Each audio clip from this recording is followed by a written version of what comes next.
Hello friends, आज हम cutting करने जा रहे हैं सलवार सूट की। और ऑल ओवर सलवार सूट है ये।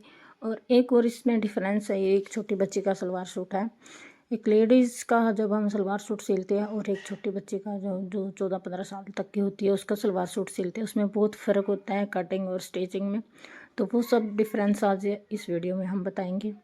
अगर वीडियो पसंद आए तो वीडियो को लाइक ज़रूर करें और पूरा ज़रूर देखें, तब भी आपको समझ आएगा पूरा।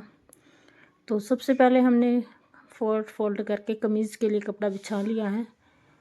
कमीज़ के लिए हम हिप के हिसाब से कपड़ा बिछाते हैं, जितना हिप होता है उससे 2-2 इंच एक्स्ट्रा रख के। तो इसी तरह से मैंने बिछाया और नीचे 2.5 इंच का मार्जिन देने के बाद जो फोल्डिंग में होगा इसकी लेंथ का निशान लगाया है। लेंथ इसकी हमने तैयार करनी है 38, तो 38 में 1 इंच और प्लस कर देंगे। 1 इंच कपड़ा हमारा सिलाई में चला जाता है और 38 में 1 इंच प्लस करने के बाद 39, और 39 में हम 1.5 इंच और एक्स्ट्रा करेंगे, क्योंकि हम बैक और फ्रंट पार्ट दोनों साथ कट कर रहे हैं। इसके तो 40.5 इंच हम कपड़ा कट करेंगे और नीचे 2.5 इंच का जो मार्जिन है वो भी साथ में ही। तो ये बातें आप ज़रूर ध्यान रखिए अगर आप बिगनर्स हैं। कई बार गलतियां हो जाती है बिगनर्स पर भी, और जो डेली सिलाई करते हैं उन पर भी हो जाती है कई बार गलतियां, तो थोड़ा सा ध्यान ज़रूर रखें। तो अब हम इसका मोड़े तिरा लेंगे हम इसका 6 इंच, और मोड़े लेंगे हम इसके 7 इंच या 7.5 इंच। तो बहुत पतले हैं तो 7 इंच भी काफ़ी है, वैसे नॉर्मल 7.5 ही रखें। और फिर हमने लगाए इसके फिटिंग के निशान। फिटिंग हमने इसकी 15 ऊपर से छाती थी तो 7.5 पर लगाए इसमें, क्योंकि प्लेटें नहीं डलेगी, सिंपल कुर्ती है।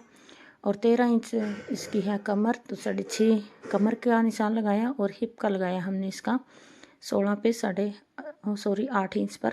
तो 16 हिप तैयार है। और 2-2 इंच का हमने इसमें मार्जिन लिया है सभी जगह पर, और मार्जिन के हिसाब से ही हमने इसकी किया मार्किंग। तो जो हमने मार्किंग किया उसी के ऊपर से हम इसकी कटिंग करेंगे। और स्ट्रेट ए टाइप कुर्ती है तो आगे हम पल्ला स्ट्रेट रखेंगे, इसका घेर जो होता है। तो आप सिलाई जब भी आप करते हैं नॉर्मल से पहले आप नॉर्मल मेजरमेंट ले, जो नॉर्मल मेजरमेंट होता है उसके हिसाब से आप अगर हैवी साइज कट कर रहे हैं तो उसकी थोड़ी सी एक्स्ट्रा कटिंग जो होती है वो रखें, और अगर आप लो साइज कर रहे हैं तो उसकी जो कम कटिंग होती है वो रखें। और इसके बाद हम करेंगे इसकी कटिंग। बिल्कुल हमने मार्किंग के ऊपर से, जो बाहर वाली मार्किंग हमने ली मार्जिन वाली, उसके ऊपर से ही कटिंग करेंगे। और ऑल ओवर सूट है तो इसका हमने सबसे पहले पूरे कपड़े को 2 फोल्ड किया है, और उसके बाद सारी कटिंग ऐसे ही करके मैं दिखाऊंगी। तो हमने दोबारा से कपड़ा खोलना नहीं पड़ेगा कभी भी। तो पूरे कपड़े जो कटिंग है पूरे सूट की ऐसे ही हम 2 फोल्ड में करके करेंगे। तो मेरा ये कट चुका है कमीज़। अब मैंने इसका बैक पार्ट हटा दिया है। ये फ्रंट पार्ट की कटिंग जो हम बहुत ज़रूरी होती है हर कुर्ती में, तो वो करेंगे। 1.5 इंच ऊपर से मार्जिन कट करना है, जो हर कुर्ती में करते हैं, हर साइज में करते हैं, सिर्फ कलर वाली कुर्ती को छोड़ के। और आगे जो मार्किंग है ये हमने 6 पे लिया था, तो नीचे वाला निशान हम 5 पर लगाएंगे, 1 इंच कम करके। यहाँ से जो ये वाला निशान होता है ये 1 इंच कम रखना है ऊपर वाले निशान से, क्योंकि जो ह्यूमन बींग्स का बॉडी मेजरमेंट होता है वो बैक पार्ट हमारा ज़्यादा होता है फैला हुआ, और फ्रंट पार्ट हमारा कम होता है। तो उसी के हिसाब से हमने सूट की भी कटिंग और स्टिचिंग करनी है। जैसे हम कटिंग करेंगे उसी के अकॉर्डिंग स्टिचिंग भी आएगी। तो जो छोटी छोटी बातें होती हैं स्टिचिंग में वो आप ज़रूर ध्यान रखें, उन्हीं के ऊपर बेस होती है। तो अब मेरा जो बचा हुआ कपड़ा था सूट के, जो कमीज़ निकाला था उसके साइड से ये मैंने ले लिया। इसमें से मैं निकालूंगी सलवार के लिए तख्ते, और ऊपर से जो कपड़ा बचेगा उसमें से भी मैं बताऊंगी कैसे निकालना है। यहाँ से हम बाजू भी निकाल सकते हैं। कुर्ती कम थी तो घेर कम था, इसलिए कपड़ा काफ़ी बचा हुआ, जो एक्स्ट्रा कपड़ा उसको हम हटा देंगे। अब हमने रखनी है सलवार भी इसकी छोटी है, 34 इंच के सलवार तैयार है, तो उसके लिए 30 इंच हम तख्ते लेंगे और 13 या 12 इंच की चौड़ाई तख्तों की रखेंगे और 30 इंच की लंबाई रखेंगे। तो बाकी जो भी एक्स्ट्रा कपड़ा होगा उसको हम निकाल देंगे, इसी के अंदर नहीं करेंगे। तख्ते कट चुके हैं, अब इसके बाद मैं बाजू निकालूंगी और तख्ते के जो साइड में एक्स्ट्रा कपड़ा बचा हुआ है वो भी हम निकाल लेंगे। ये कभी काम आ जाएगा हमारी बेल्ट में या मोरी में, तो उसके लिए भी ये बहुत ज़रूरी है। तख्तों में आप एक्स्ट्रा कपड़ा ना रखिए। अगर आपने सलवार हैवी बनानी है तो आप कलियाँ हैवी बना सकते हैं, लेकिन तख्तों में अगर नैरो सलवार कट कर रहे हैं तो ये कपड़ा पूरा पूरा रखें आप, जितने आपकी मोरी है उसके हिसाब से।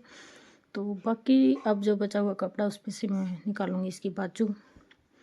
ये भी कमीज़ के साइड में से ही बचा हुआ कपड़ा है और पूरा कपड़ा 2 फोल्ड ही है, उसी के हिसाब से कटिंग है। तो बाजू भी मैंने 13 इंच की तैयार रखनी है, तो 2 इंच एक्स्ट्रा रख कर बाजू हम निकाल लेंगे। ये इसकी कटिंग मैं बाद में करूँगी, क्योंकि मैंने पूछना इसके कोई डिज़ाइन है या नहीं, तो इसलिए मैंने कटिंग नहीं की बाजू की, सिर्फ मैंने कपड़ा निकाल कर रख लिया है साइड में। अब जो मेरा कपड़ा बचा हुआ था इसमें से मैं एक साइड से 7.5 इंच के निशान लगाकर इसकी कटिंग कर लूँगी। ये कपड़ा हमें चाहिए बेल्ट के लिए और मोरी के लिए। और जो तख्ते से कपड़ा बचा हुआ था वो हमारा इस कुर्ती में निकला है, वैसे नॉर्मल में नहीं निकलता क्योंकि ये साइज़ छोटा था तो इसलिए बचा है, वरना मैं मोस्टली यहीं से बेल्ट और मोरी के लिए कपड़ा निकाल के रखती हूँ। तो हमने सलवार भी ज़्यादा हैवी नहीं करनी, इसलिए ये कपड़ा भी हम रख लेंगे। तो ये कपड़ा रख कर फिर मैं इसको सीधा बिछाऊंगी और इसकी कलियों के निशान लगाऊंगी, और कलियों के निशान लगाने के बाद ही हमारा ये सूट कंप्लीट हो जाएगा। अगर वीडियो में आपको कुछ कमी लगती है तो आप कमेंट करके ज़रूर बताइए, हम कमियां सुधारने की कोशिश ज़रूर करेंगे। और अगर पसंद आए तो लाइक ज़रूर करें और कमेंट भी करें, और चैनल को कर ले सब्सक्राइब, ताकि सिलाई से रिलेटेड टिप्स आपको मिलती रहें।